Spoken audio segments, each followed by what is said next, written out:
Morning.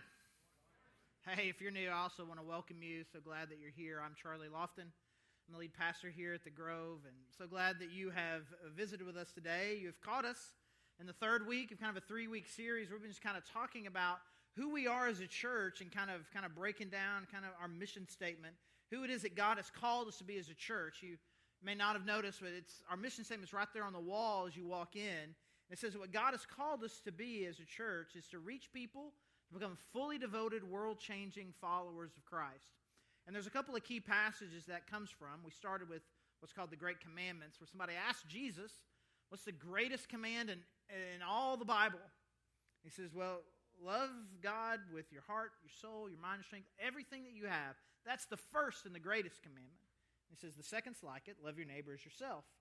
So 2 weeks ago, we talked about that first one, about what does it really mean for us to love God with everything. And then last week, we spent some time talking about loving other people the way that you love yourself. And so now we'll be looking at that second passage, the Great Commission. It's in Matthew 28. And I was thinking about this. If you've been here for a while, you may have heard some of the story. If you've been to Connections, which is kind of our intro to the Grove class, you've definitely heard at least parts of the story. Because there's this moment, this passage right here in Matthew 28. I had heard it many times before, and being from the church that I went to and as involved as we were, I had this passage memorized.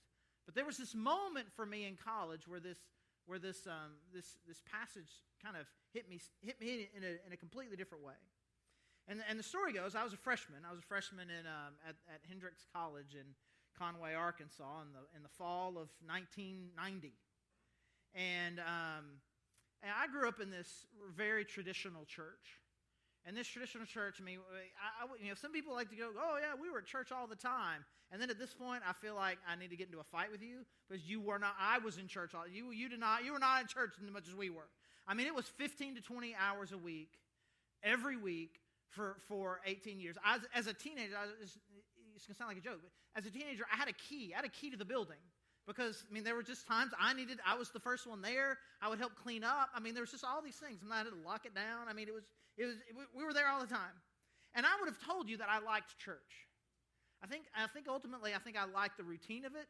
But I didn't realize that I didn't like church until I moved to another town and went to a very similar church. And then in this other church, it's kind of dawned on me. It was like, wait a second. This is boring. I don't care what this guy's saying. The music is not very good, and these people are all mean. And I was like, I hate this. I set an alarm. I set an alarm to do this. I'm a college student. Like, why am I setting an alarm for this? That was not good. And at the same time, let's just say, this is kind of the way I like to phrase it. I don't want to say too much. I don't want to say too little. Let's just say that it was fall of my freshman year. I was making freshman decisions, right? Just the kinds of things that freshmen would do when you're away from home for the first time. And I was just about all done with it, but decided I would give this other church a shot. It was this brand new church. It had just started. And I meet this guy. They obviously know I'm a college student. I meet this guy who is a college minister, not with the church, but with this other organization. And I don't know how many of you have ever had an encounter with a youth pastor, college pastor, whatever. It can be really uncomfortable. They're like more energy than you can handle, right? Hey, so what's your name? Where are you from? Where do you go? What do you study? But I was like, I just want to get out of here, please. And he's doing all this, talking all this up. And he's like, so really all he's trying to do is get all my information, right? Like any good telemarketer would do, right? He's just trying to get all my information.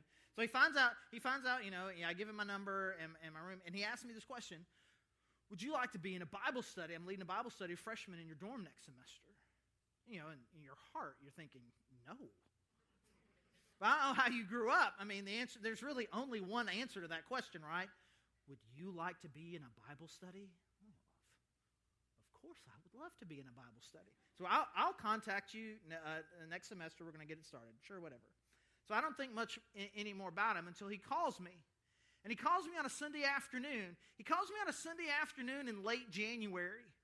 He calls me on a very particular Sunday, late Sunday afternoon in January. He calls me during the Super Bowl. And I'm like, who is this guy? And he's like, hey, I wanted you to know, I'm downstairs in the lobby. Let's meet and talk about the Bible study. I'm thinking to myself, no, let's me watch the Super Bowl and you don't ever call me again. What is wrong with you? Like, I mean, there's so many strikes against this conversation. First, I don't know you. It's weird to not really set up an appointment. I mean, you're calling somebody from the lobby during the Super Bowl. I mean, it was but again, I don't know, it's the overwhelming guilt or whatever. I was like, okay. So there's all these strikes against this conversation. It shouldn't go well. In my heart, I'm thinking, I don't want anything to do with him or this at all. How quickly can I get through this so I can get back to, the Super Bowl? And he pulls out this passage in Matthew chapter 28. I knew this passage. I knew it was called the Great Commission. Again, through varying Sunday school programs and things, I had memorized this passage word for word many times. But there was something about this moment in this really awkward, closety, dungeon-ish room off the lobby, me and this older dude that I didn't know, talking at a time I didn't want to talk about something I didn't want to talk about. Where God showed up, and really for the first time in my life, something just kind of clicked. That my perspective about what it meant to be a Christian had just always been wrong. I would have said, I don't know if I would have said it this way, but I certainly believed that it seemed to me that being a Christian was about church attendance and relative obedience to a few very important Bible commands, the big ones. And I was doing that. I mean, I wasn't enjoying going to church. And my relative obedience to these, Bible commands, it was fluctuating. But I was still better than most. And he painted a picture for what my life should be about, and it hit me. And I would just say that is one of those life-defining moments. It's one of those things where, again, I mean, it has been 26 years. 28 years. I thought I was a math major. It's been 28 years. Maybe I don't know what year it is. Maybe I'm old. See, it's like I can't even remember what year it is, but I can remember exactly where I was in that moment 28 years ago, right? And my life has just been radically different. So for some of you, we're going to look at this passage in Matthew 28. Maybe this is going to be the first time that you've ever heard this passage, which is fine. For some of you, I mean, if you've been to Connections, you've heard me talk about this passage, at least briefly. Some of you have probably heard this passage many times, different sermons about it or whatever.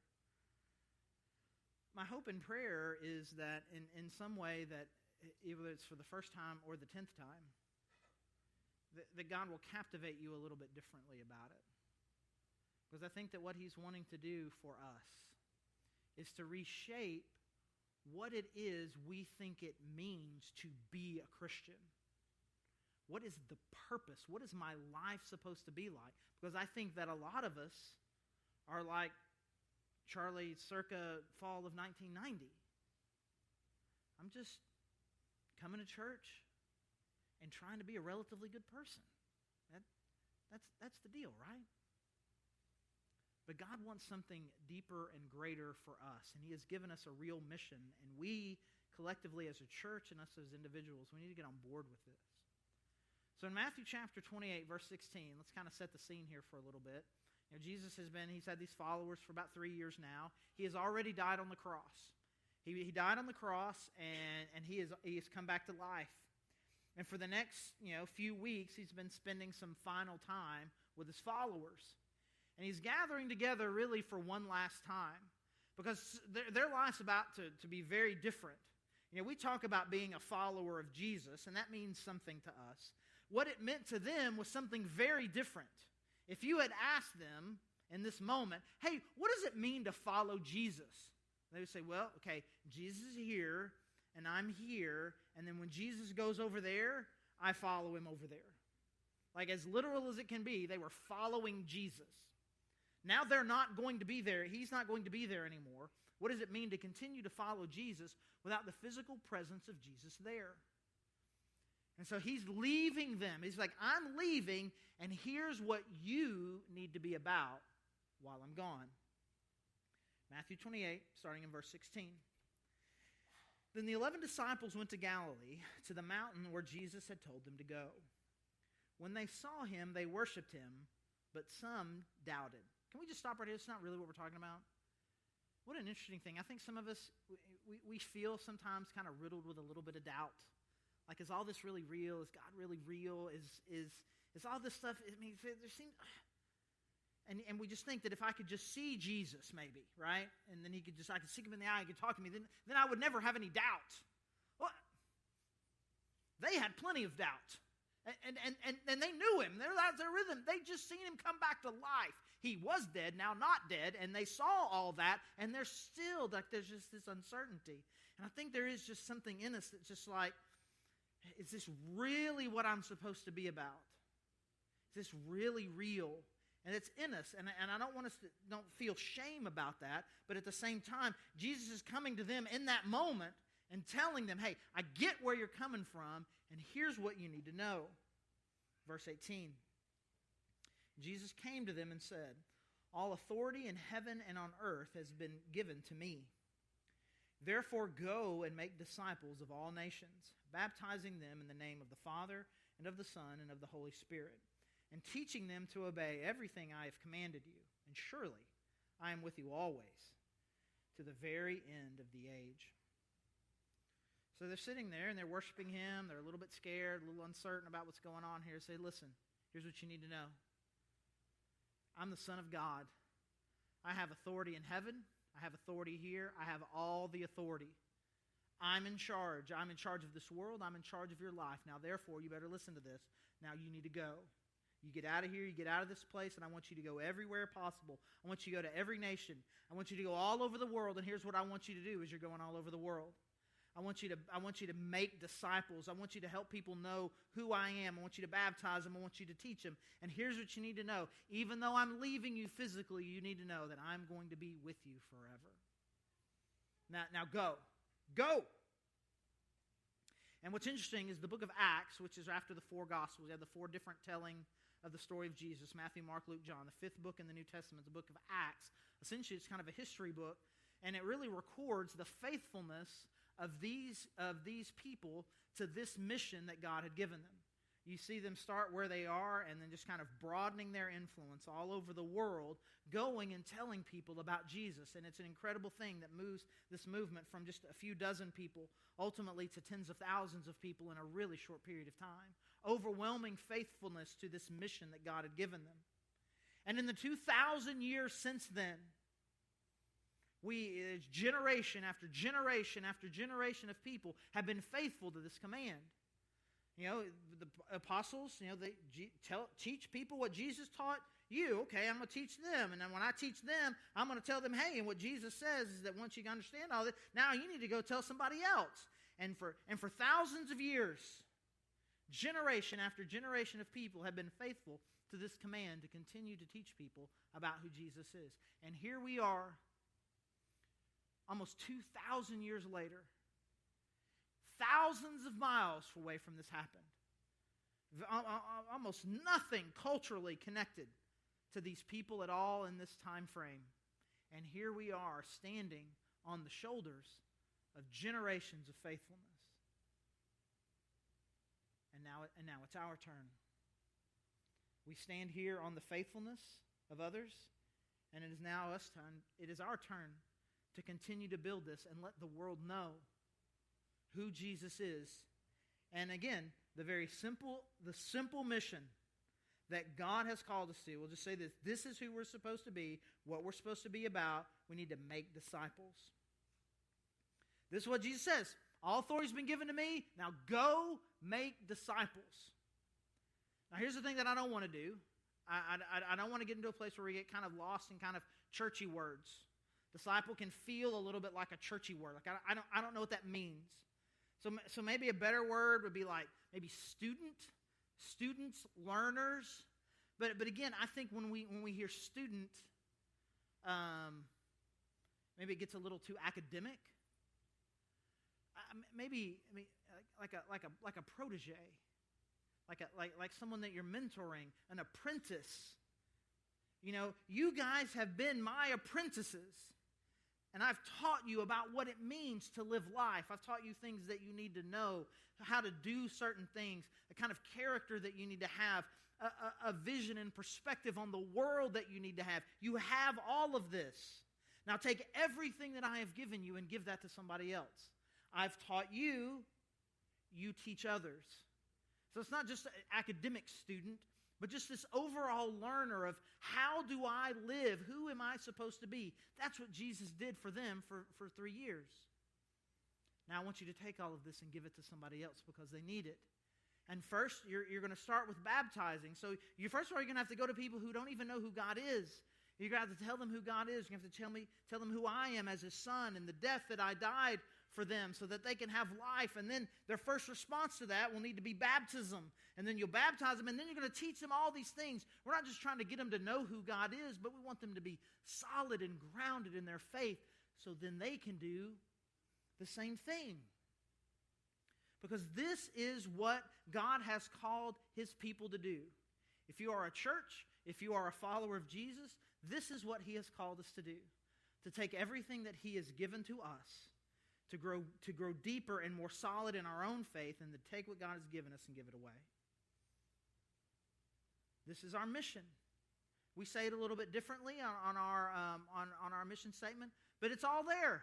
Reaching people who don't know God, to do what? To become fully devoted, to become disciples themselves, and then ultimately fully devoted world changers who recognize that I need to take what God has given me and change the world with it. So if you're paying attention, and it's always kind of you never know, assuming you are, there's a couple questions that I think that need to come from this. Would I describe myself as a disciple? Am I someone who is committed enough to say, hey, I'm a disciple, or at least I'm committed to becoming one? And then am I willing to take what God has given me and give it to someone else? This is the challenge. And this is the challenge for us as a church and who it is that we're trying to be. And there's this thing that we do. We have our Church 101 again, which is our connections, kind of our intro to the Grove class. I like to do it at the beginning. And I was like, man, I want to know kind of what it is, how it is you found out about us, and then what is it you liked about it made you decide you wanted to stick around. And we get a lot, you do this enough, you start to hear a lot of some of the same answers. And one I've been hearing a lot lately is that, man, this just feels like a really safe place. That no matter what my background is, no matter what I'm struggling with, no matter kind of how I'm doing personally, what baggage or sin I'm bringing with me, that this is a place where I can feel loved and connected and be okay and hear from God.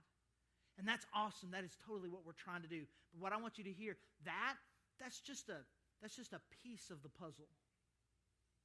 Other people will say, man, we love how the messages seem really relevant, that we kind of talk about kind of how these biblical principles apply to like my real life. Like, yeah, man, we're doing that on purpose too. That's great. I'm glad you're experiencing that. And that's a piece of the puzzle. People talk about, man, it's just a great place for my kids. It's a great place for my teenager. And it just seems like you really love and value kids. And it's like, yes, we do. And that's a piece of the puzzle. All of these things are pieces of the puzzle of what it is that God's trying to do. But when you're trying to put a puzzle together, what you got to do? What's the picture on the box?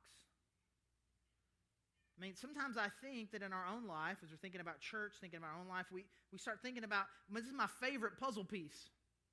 This is what I like. This is why I like the church. This is what I think the church should be doing. And we have two of these things. But we lose sight of the picture on the box of what it is specifically that God has called us to do. And what God has specifically called us to do, the picture on the box, is to go to people who don't know Jesus at all, help them know Jesus, and help the people who do know Jesus grow deeply in their faith so then we can go all over everywhere and tell more people and ground them in their faith and get them excited so that they can go everywhere and we can just keep doing this. That's the picture. That's why we do all the things that we do. This is the thing that we're trying to do, that no matter what it is that we're doing, we're trying to help people become followers of Jesus, grow as followers of Jesus, and launch them out to do the same thing for others. This is who we are. And we need each one of us to make that same sort of commitment. So this is not just some, hey, some new idea for you guys to think about. Really what Jesus is saying here is this is what your life is supposed to be. This is what your life is supposed to be. This is not just something to kind of add. Well, my life's mine. I get to do what I want, and I'm going over here. This is Jesus saying, no, actually not this. This is what your life is supposed to be. Your life is supposed to be about making disciples.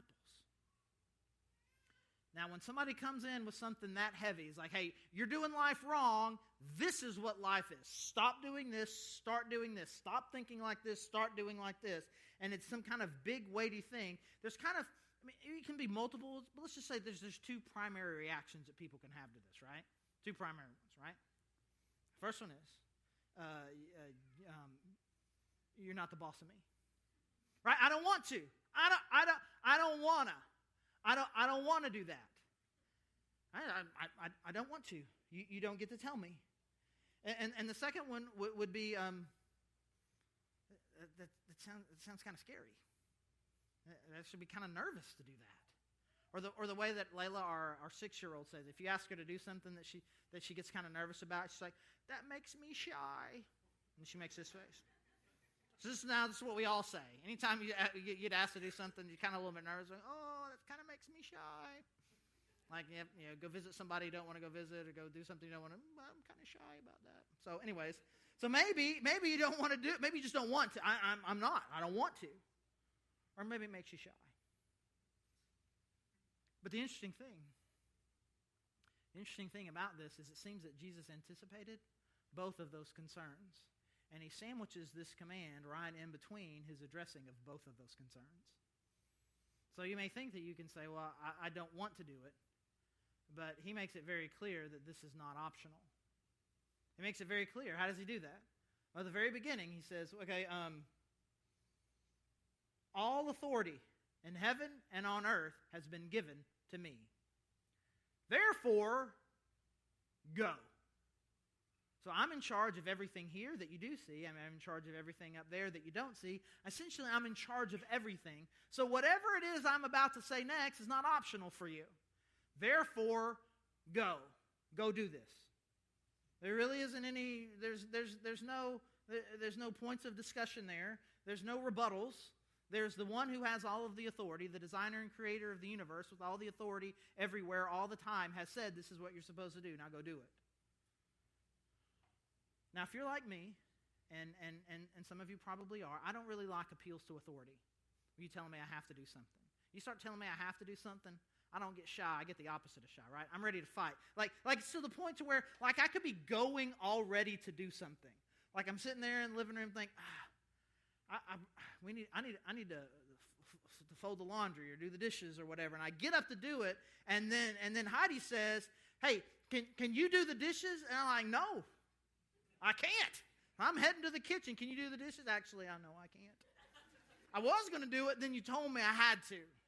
Now I'm out. I used to do this dumb little thing, too. It's like somebody asks you to do something. Well, I'm not going to do it because you told me to. I'm going to do it because I want to. So I'm going to wait. 1, 2, 3. Hey, I think I want to go do the dishes. Now I go do it because you can't tell me what to do. Which that makes me terrible, and you're much nicer than me. You're not. Appeals to authority, it triggers something in us. And so that's why typically here, like on a Sunday, and I'm trying to motivate, I talk about, hey, this is not things necessarily, they are commands you have to do, but you need to think of it not as things you have to do, but things that you get to do. Because this is the God of the universe, and he loves you, and if he says that you're supposed to do it, it's going to be for your good, and it's for your best, and we try to come at it all these different directions, because just straight up, you have to do this, triggers something in us. We're going to not do that today. Today, we're just going to sit with the one who has all the authority in the universe says this is what your life is supposed to be about. I mean, of course, all those other things are true. But there has to be some point in it where we have to realize that's irrelevant. If this is what God tells me that I have to do, then this is what I have to do. My life is supposed to be about becoming a fully devoted disciple, follower of Jesus, and then taking what God has given me and give it to somebody else. This is my life, defined by the one who created life, who created the universe, who created me, and has all the authority in the world. This is what my life is about. But some of us think, no. See, this not. You're messing up. It's not just. This just for you, right? This is like for preachers and missionaries and stuff, right? So when you had this moment where you kind of got this passage, you then became a preacher. So this is preacher. That's a command for preachers, pastors, super Christians. I'm sorry, he said this to like fishermen and tax collectors and unemployed people. Just dudes. Just as regular gets. And then they passed it on to people in the army and the assistants to queens and kings and to just normal people. And honestly, it is very limited. If we're going to limit this mission to professionals, we're going to be very limited. But God has called this to be, it's not graduate level Christianity. This is a command that God has given to all of us. And it's not optional. And so that's what he says. All authorities in heaven and on earth has been given to me, therefore go. He tells them, go make disciples, teach them, do all these things. And then he ends it with this by saying, and surely I am with you always to the very end of the age. So Jesus is telling them to go on this really bold and big and incredible mission. And he's telling them to do this big, bold, crazy thing at the very moment that for the first time since God radically transformed their life, that Jesus wasn't going to be there anymore. Like they could probably have put their mind around, and now here's what we are going to go do. We are going to go and make disciples. You follow me, and this is what we're going to do. Well, I can do this with him, but without him, that sounds scary. And so what he says is that you'll never be alone. You'll never be alone. Even though I am not physically here with you, I will always be with you. Always. To the very end of the age. No matter how bad things seem, no matter how bad and what's going on in the world, I will be with you every moment forever. And the thing that I like about his addition of the phrase to the end of the age, it really makes us kind of know for sure that this promise that he's giving wasn't just to the immediate audience. It's still not the end of the age. And so we can trust that the presence of God is still with us. And so he makes sure that they know, even though you may be nervous, even though you may be uncertain, you will need to know that even though I'm not there, I'll be with you. So one of the things I like to make a big deal about, it's just fun, and I really like it, and it gets appropriate laughs from time to time, so I keep bringing it up, is how I always I've been dragging my kids onto roller coasters since they were real little, right? We kind of have this deal where it's like, as soon as you hit the little line there on the deal, you got to ride it. 36 inches, 40 inches, 42. It's different rides, different heights, and when you hit those things, we're riding the roller coaster. But here's the thing that I don't do. You hit 36 inches, and you're going to go ride the kid roller coaster, and I go, hey, it's that way. Go. I don't do that. I don't send the 4-year-old onto a roller coaster by themselves. Did you say 4? No. 4-year-old, 5-year-old, 6-year-old. You got to go. I don't just send them. I go with them. I go with them. Me and you together. We're going to sit here and we're going to do this thing together. I know it seems scary. I know that looks big. I know you don't know what's coming. But me and you sit next to each other. We're going to do this. But that's me physically present, which is really cool, and I love doing this with them, and it does. It gives them some assurance, and it gives them dad to kind of snuggle with and hold on to if they get a little bit nervous. But what Jesus is talking about, I'm not going to be physically here anymore, but I'm still going to be there with you. And so maybe a better illustration is not riding a roller coaster with dad, but it's that moment when you send a kid to kindergarten for the first time. Or you send them next level, you send them to college for the first time. Hey, I know that your life has been, for the most part, there's always like a parent nearby. And now you're going to go do this thing, and it seems a little bit scary, but here's the thing that you need to know, that we will always be with you. Always. Whatever you need, whenever you need it, we'll be there. Even though we're not there, we'll always be there. No matter what this world throws at you, you need to know that we're with you. And so we've had this thing with our kids, man. We don't want our kids to be scared of life. We don't want them to think that we have to physically be there. So we send them out all the time to go do things and be by themselves and to go out and do adventurous things where they're without us. But here's the thing that they know. The reason why they can do that is because they know that their parents are with them.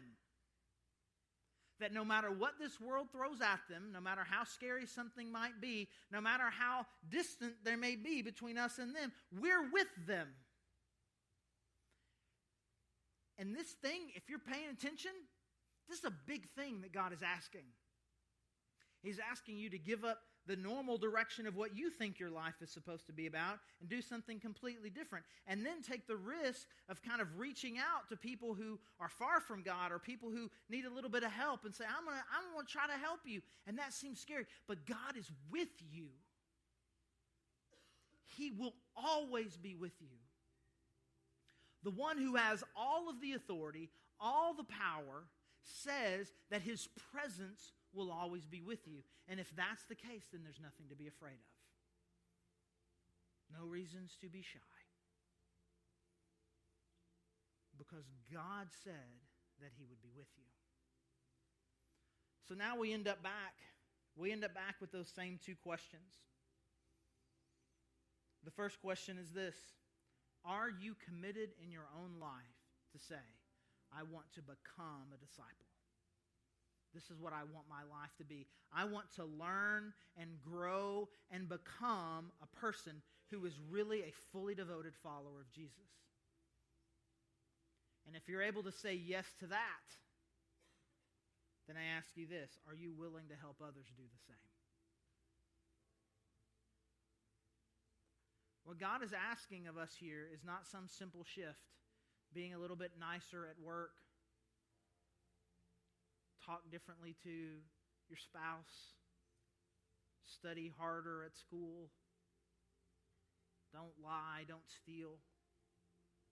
We're not talking about tweaking here. We're actually talking about a complete redirection of what the priorities of your life are supposed to be. That my life is supposed to be about being and helping others become real committed disciples, fully devoted followers of Jesus. So as we have just kind of our typical response time, man, I just encourage you, man, ask God those two questions. Make those prayer questions. God, is this really what you want from me? And confess to God what your hesitations are. The things that you feel like the fears or the control that you have that is making you want to kind of hold on to what you want your life to be about. Put those out there to him. We got opportunities to kind of pray and connect with God all the time. We got worship. As always, the prayer team is back there. And if you've got any kind of burden, I'm telling you, I get to pray with them every week. And it is an incredible freedom and lifting of burdens that comes from having awesome people pray over you. So you come here with any burden, please go back there and let them pray for you. There's also opportunities. There's communion. You don't have to be a member here, just a follower of Christ. Take communion. There's prayer candles. There's a cross to pray. There's worship. There's giving. There's lots of ways for us to respond. But here's the question that we're going to have to wrestle with. Am I going to continue to be a Christian that focuses on a couple of pieces of the puzzle that are valuable to me? I like that kind of worship. I like the way that worship makes me feel. I like practical teaching. I like that it's good for kids. Or am I going to be someone who's committed to the picture on the box? That what God has called me to is a lifetime of becoming, and making disciples. Let's pray. God, I thank you for the new people here, God, who just get an opportunity to kind of hear the core and the heart of who it is that we're trying to be as a church. And God, I'm just mindful of the people here who maybe just still even on the outside of faith, not even sure if they want to follow at all. People who are all still very new, who are healing from past hurts. But God, I pray that no matter how far we may be from you, or how broken we may have been when we came here, that God, that we would not be intimidated, but God, that we would be inspired. Inspired by a God who will never leave us, inspired by a God who has all authority, and who has a big picture plan for our life. The God, that we would not feel alone, that we would not feel directionless, we would not feel purposeless, but God, that we would know that we are connected to you and you have a place and a life set out for us. And God, I pray for those of us who have been around a while. I pray for those of us who have been following you for a while. God, I pray that you would renew and shift what our commitment looks like. And that we would not be going through the motions, that God, we would not just be focusing on a few pieces of the puzzle that we feel good about. But God, that we would live lives of full devotion to you and then be used by you to do the same for others. And we thank you for your Son, his death on the cross that makes all this life possible, and it's in his name that we pray. Amen.